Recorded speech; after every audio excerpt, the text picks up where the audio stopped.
Satu demi satu korban pun berjatuhan seiring dengan bentuk perang itu sendiri yang telah berubah. Karena akhirnya para prajurit itu berkelahi di antara mereka. Mendung yang tiba-tiba melintas ikut membutakan mata siapapun. Sementara itu, para Bayangkara sendiri telah pergi entah kemana. Setelah memerhatikan perkelahian aneh itu, Rakuti merasa menemukan sesuatu yang janggal. Rakuti gemetar seperti buyutan. "Berhenti! Hentikan pertempuran! Hentikan!" teriaknya. Teriakan Rakuti cukup berpengaruh serta mampu menghentikan perang yang terjadi dengan kisruh itu. Akan tetapi, segenap prajurit kaki tangannya berada dalam kesiagaan tertinggi. Mereka masih menggenggam pedang dengan erat. Dari beberapa tempat terdengar suara mengumpat kasar yang diucapkan oleh mereka yang terluka parah. Bahkan mereka yang berada dalam keadaan sekarat. "Kalian bertempur melawan siapa?" teriak Rakuti. Apa yang ditanyakan Rakuti itu terasa aneh. Pertanyaan itu segera menggiring mereka untuk bertanya dengan siapa mereka sebenarnya bertempur. "Kalian bertempur melawan kalian sendiri. Bayangkara itu telah berhasil memancing kalian untuk saling bunuh dan tidak mengenali teman sendiri. Sekarang mana Bayangkara itu? Mana mereka?" Semua dada yang hadir di tempat itu berdesir. Penjelasan Rakuti itu ternyata mengejutkan sekali. Seseorang dari mereka bergegas menyalakan obor dan membawa obor itu dari sudut ke sudut. Semua terhenyak manakala melihat kenyataan bahwa Bayangkara yang sebelumnya melakukan serangan dadakan itu lenyap entah kemana. "Ini benar-benar gila," Rakuti mengumpat. "Hanya orang gila yang bisa melakukan ini. Dan hanya orang bodoh juga yang bisa diperlakukan seperti ini. Goblok semuanya." Betapa getir hati Rakuti dan para kaki tangannya. Akan tetapi itulah yang harus mereka rasakan. Mereka ternyata telah terjebak ke dalam permainan yang tidak pernah mereka bayangkan sebelumnya. Hanya dengan sebuah pancingan sederhana mereka telah bertempur dengan kawan-kawan sendiri. Naifnya telah jatuh korban cukup banyak dalam pertempuran itu. Bayangkara yang sudah mengacak-acak keadaan itu raib entah kemana seolah bumi membelah diri dan menelan mereka. "Keparat!" umpat Rakuti. Dada Rakuti terasa sangat nyeri. Justru karena itu Rakuti terdiam. Tidak bisa berbicara lagi. Setelah agak larut barulah para prajurit kaki tangan Rakuti memeriksa keadaan. Dengan oncor mereka memeriksa semua yang hadir di tempat itu. Memeriksa siapa saja yang terluka, bahkan terbunuh dalam perang brubuh yang singkat itu. Mereka tidak melihat seorang pun Bayangkara. Sulit mereka memahami melalui cara bagaimana Bayangkara raib dari tempat itu.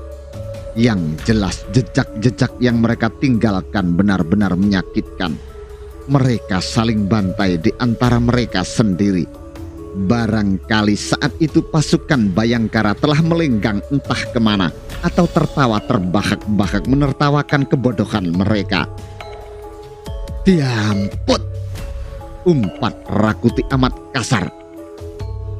Namun sekasar apapun Rakuti mengumbar segala macam serapah tidak akan bisa membalik keadaan. Apa yang telah terjadi tak mungkin diulang kembali. Rakuti yang sulit menerima kenyataan nyaris dibuat gila. Kepalanya berdenyut seperti akan retak. "Hitung berapa yang mati, berapa yang terluka," perintah Rakuti setelah berusaha sekuat tenaga menguasai diri. Kekecewaan itu kian menjadi saat Rakuti memperoleh laporan jumlah korban yang mati hampir 1/4. 10 di antaranya terluka amat parah. Dengan demikian, kekuatan pasukan yang dibawanya hanya tinggal separuh saja. Lebih getir lagi saat Rakuti teringat mereka telah kehilangan kuda tunggangannya.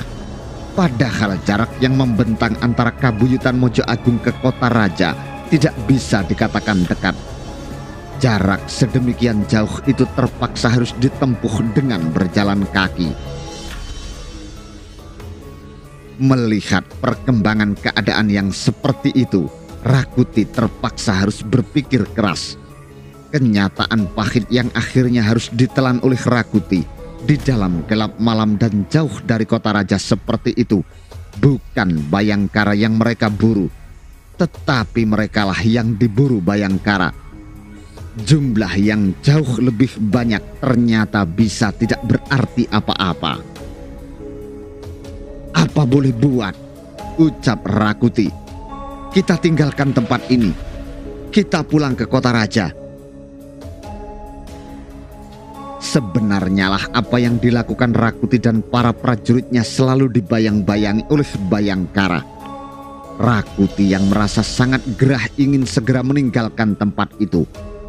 Perjalanan jauh yang ditempuhnya dari kota raja ke Kabuyutan Mojo Agung ternyata membuahkan hasil tidak seperti yang diharapkan, membuat perutnya mual.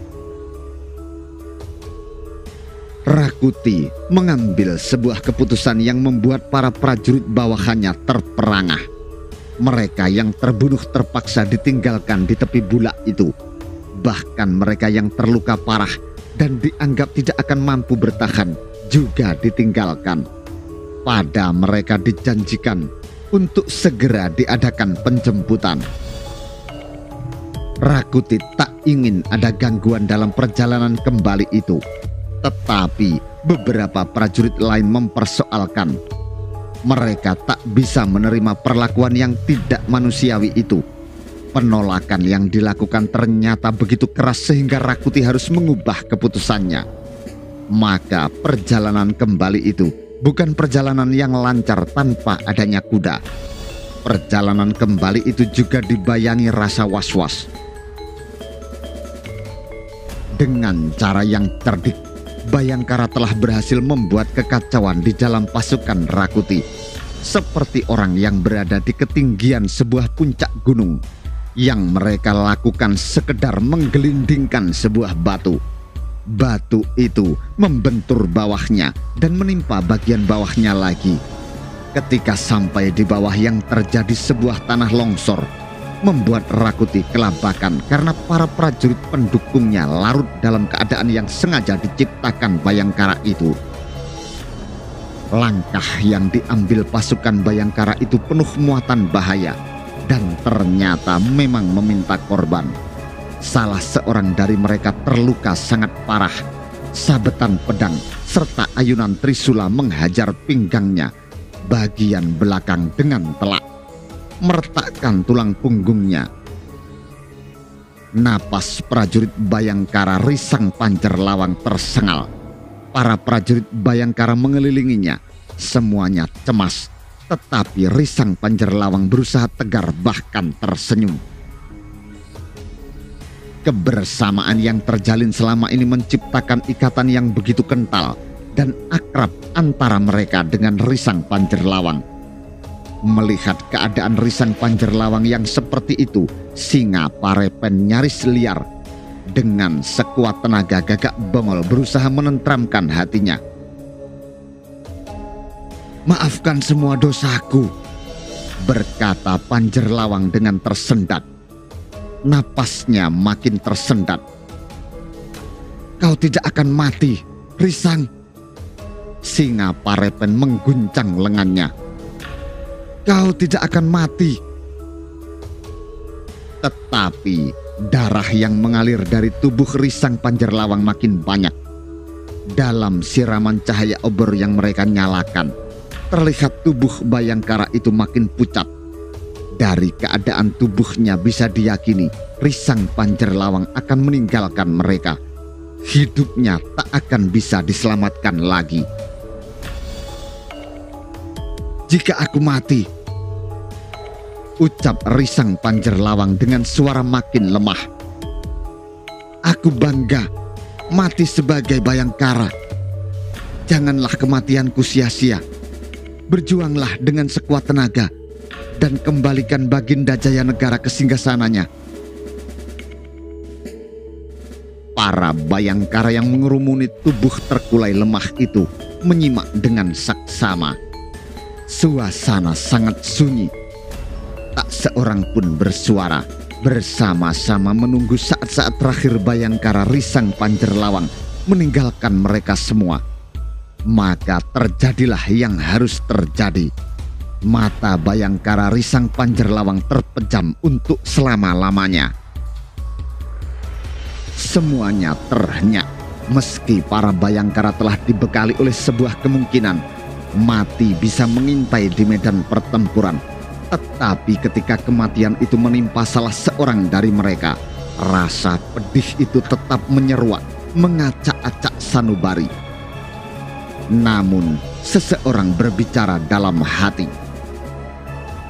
Mampuslah kau Risang Pancerlawang. Keinginanku agar kau mampus menjadi kenyataan. Semuanya dilibas duka karena merasa sangat kehilangan oleh kematianmu.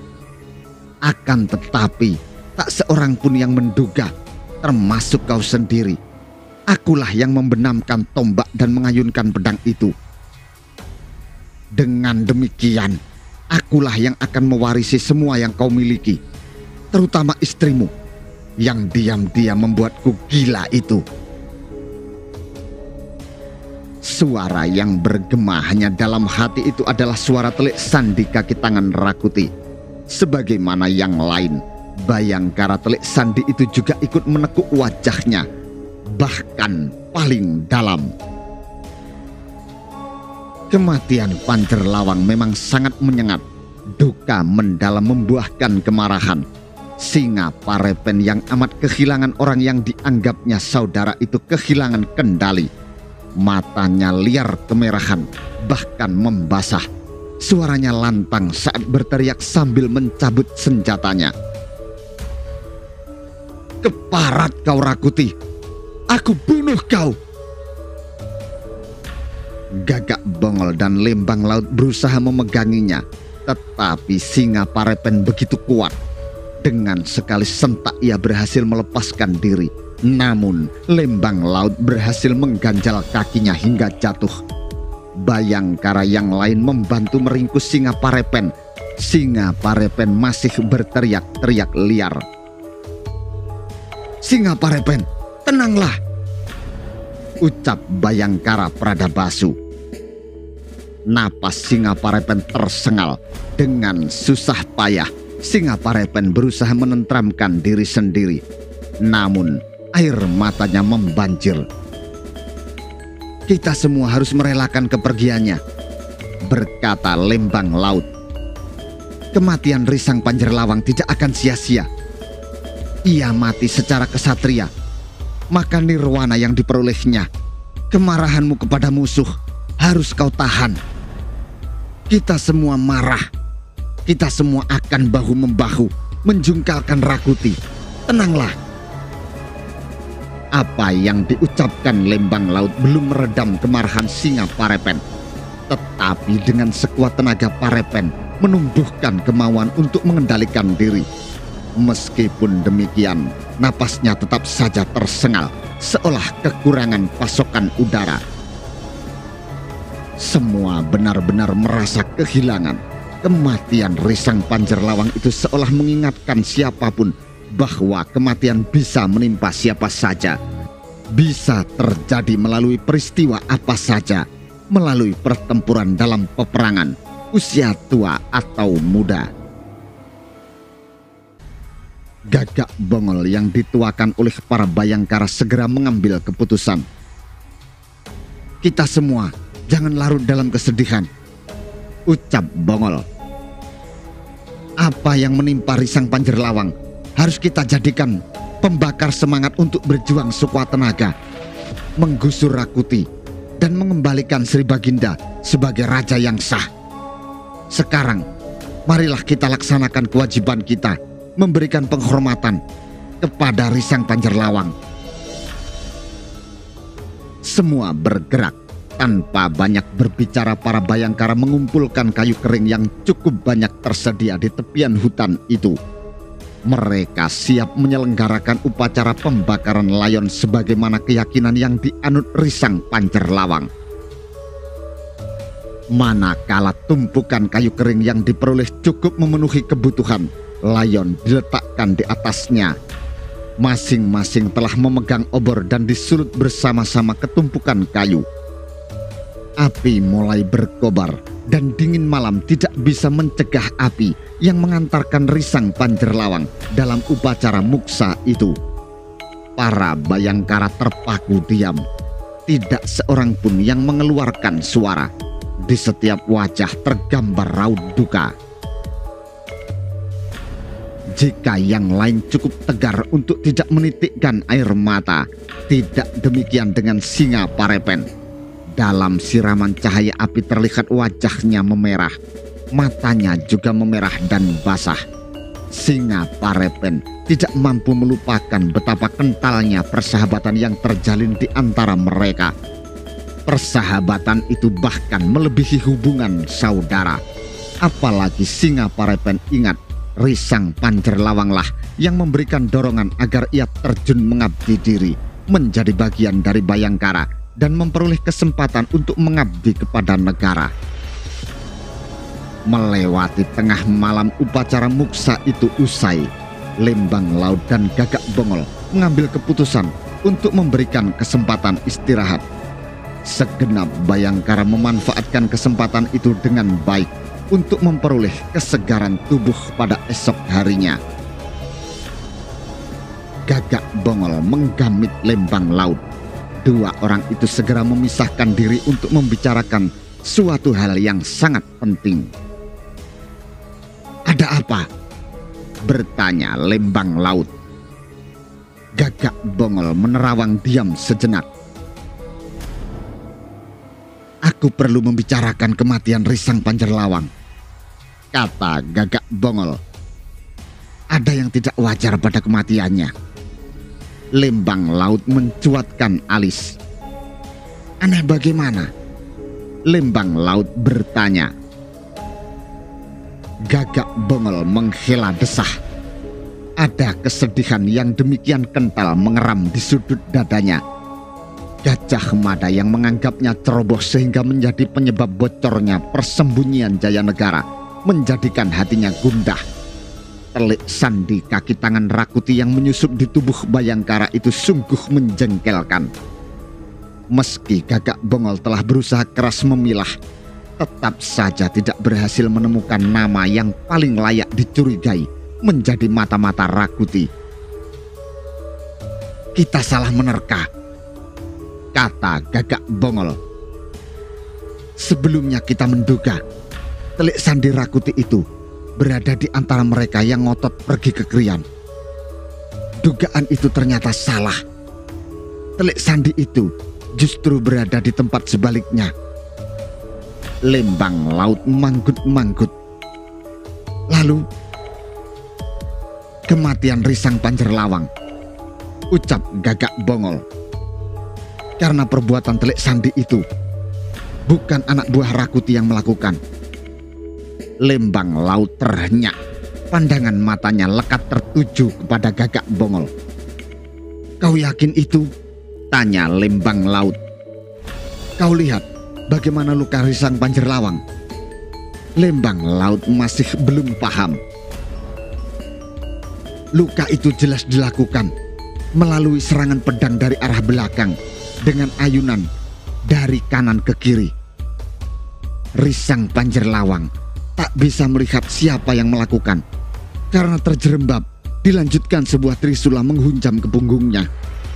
Apa yang menimpa Pancerlawang tidak perlu terjadi karena kita semua dalam ikatan saling menjaga satu dengan lainnya. Semua saling mengawasi dan terawasi." Lembang Laut manggut-manggut. "Kau benar," balas Lembang Laut. "Jika ada yang bisa melakukan itu, tentulah teman sendiri."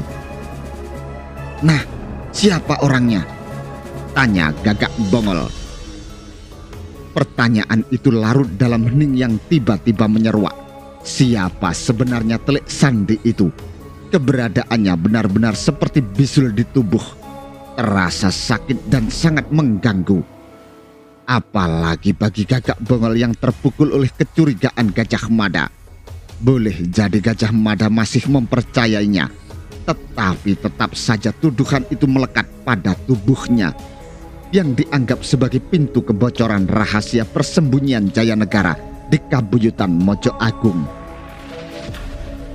Gagak Bongol memegangi kepalanya yang masih pusing. "Aku yakin," bisik Gagak Bongol pada diri sendiri, "aku tidak pernah membagi rahasia itu dengan siapapun, bahkan tidak denganmu. Lalu, dari mana sumber kebocoran itu? Bagaimana Telik Sandi musuh bisa mengetahui Sri Baginda berada di Mojo Agung?" Lembang Laut memahami rasa gundah yang berkecamuk dalam hati sahabatnya itu. "Sudahlah," Lembang Laut menghibur. "Aku mengenalmu sebagaimana Kakang Bekel Gajah Mada juga mengenalmu dengan baik. Kakang Bekel tahu kau bukan Telik Sandi itu." "Aku mengerti," jawab Gagak Bongol. "Kakang Bekel tidak membunuhku seperti yang dilakukannya pada Saprang, karena Kakang Bekel percaya dan tahu benar siapa aku. Masalahnya, aku dianggap sebagai sumber kebocoran yang bisa berakibat mengerikan bagi tuanku Jaya Negara itu. Aku dianggap melakukan kebocoran." Lembang Laut diam sesaat, lalu menengadah. "Kau yakin tidak pernah berbicara dengan siapapun?" bertanya Lembang Laut. "Aku yakin sekali," Gagak Bongol menjawab. "Jika aku tergoda untuk bercerita, setidak-tidaknya kepadamu aku bercerita. Kenyataannya aku tidak lakukan itu. Aku juga tak pernah mengigau karena mabuk." "Jika demikian," jawab Lembang Laut, "pasti Telik Sandi itu memperoleh dari sumber lain." Gagak Bongol resah. "Masalahnya, Kakang Bekel menganggap kemungkinan dari sumber lain itu mustahil." Kembali hening sejenak. Tidak bosan-bosannya Gagak Bongol memilah-milah nama teman-temannya untuk menemukan jejak Telik Sandi itu. Tetapi tetap sulit untuk menemukan. Satu demi satu para Bayangkara dikenalnya dengan baik. Pengabdian mereka terhadap negara tak perlu diragukan lagi. Tetapi ternyata di antara wajah-wajah keras dan kukuh penuh pengabdian itu ada pencolengnya, ada bajingannya. Gemetar marah Gagak Bongol mengingatnya. "Aku harus menemukan," bisik Gagak Bongol. "Mungkin saja orang itu menyembunyikan diri di balik banyak wajah yang dimilikinya. Tetapi aku pasti mampu menemukannya. Akan ku besat wajah orang itu sehingga terlihat wajah aslinya." Sang waktu bergerak mendekati pagi. Gagak Bongol kesulitan mendamaikan diri hingga menjelang pagi tangan kanan Bekel Gajah Mada itu baru bisa tidur. Lembang Laut mengalami hal serupa. Bahkan Lembang Laut melihat salah seorang dari temannya duduk termangu merenungi perapian. "Kau tidak bisa tidur?" tanya Lembang Laut. Bayangkara yang ditanya menggeleng. "Aku mengantuk, tetapi mataku sulit terpejam," jawabnya. "Kepalaku pusing sebelah." Lembang Laut duduk di sebelahnya. "Apa yang kau pikirkan?" tanya Lembang Laut. Bayangkara itu masih memusatkan perhatiannya pada perapian di depannya, seperti tidak mendengar pertanyaan itu. Namun sejenak kemudian ia menoleh. "Aku sibuk bertanya, kapan semua kemelut ini akan berakhir? Perbuatan Rakuti itu telah membuat susah orang banyak. Semuanya berada dalam bayangan ketakutan. Keadaan seperti ini Sama sekali tidak menyenangkan. Lembang Laut termangu. Apa ada yang kau cemaskan? Tentu, jawabnya. Kau mengetahui, aku punya keluarga. Aku punya adik perempuan. Jika penjarahan, perampokan, dan pemerkosaan itu menimpa mereka, aku amat bersalah karena tidak bisa memberikan perlindungan kepada mereka. Lembang Laut diam. Bayangkara Lembang Laut memang mengenal Bayangkara temannya itu dengan baik. Bahkan beberapa kali ia mengunjungi rumahnya dan berkenalan dengan keluarganya. Lembang Laut tahu Bayangkara temannya itu amat berbakti kepada kedua orang tuanya. Sangat mencintai dan melindungi adiknya. Dalam keadaan yang seperti itu wajar siapapun cemas. Hanya satu hal yang Lembang Laut belum tahu. Bayangkara di sampingnya itulah yang sebenarnya menjadi mata-mata Rakuti. Telik Sandi yang sangat merepotkan gerak pasukannya. Benar sebagaimana yang dibayangkan Gagak Bongol. Bayangkara Telik Sandi musuh itu memang mempunyai wajah yang amat lentur. Amat sempurna menyembunyikan kenyataan dirinya sebagai mata-mata kaki tangan Rakuti. Menjadi pengkhianat yang sanggup menikam teman-temannya sendiri. Bersamaan keduanya menguap. Lembang Laut dan mata-mata itu tertawa bersama. Tak banyak bicara, keduanya membaringkan diri di atas rumput. Lembang Laut memejamkan mata berusaha mengistirahatkan benaknya. Aku berhasil membunuh Risang Panjerlawang, berkata Telik Sandi itu untuk dirinya sendiri. Kalau aku mau, sebenarnya aku bisa membantai semua Bayangkara ini satu persatu. Aku bisa meracun mereka semua dengan menggunakan racun yang pernah diberikan Tanca kepadaku. Dan itu salah satu pilihan yang terpaksa aku lakukan jika upaya meringkus Jayanegara menjadi berlarut-larut dan belum membuahkan hasil. Aku tinggal mempertimbangkan apakah cara itu harus kulakukan atau tidak. Aku sangat tergoda untuk melakukan. Tetapi apa manfaatnya jika Jayanegara belum kusentuh? Aku harus bersabar. Berbeda dengan Bayangkara yang lain, Bayangkara Telik Sandi Rakuti itu mampu tidur dengan menyungging senyum. Bahkan hanya sejenak kemudian Bayangkara Telik Sandi itu mampu melarutkan diri dalam mimpi yang indah.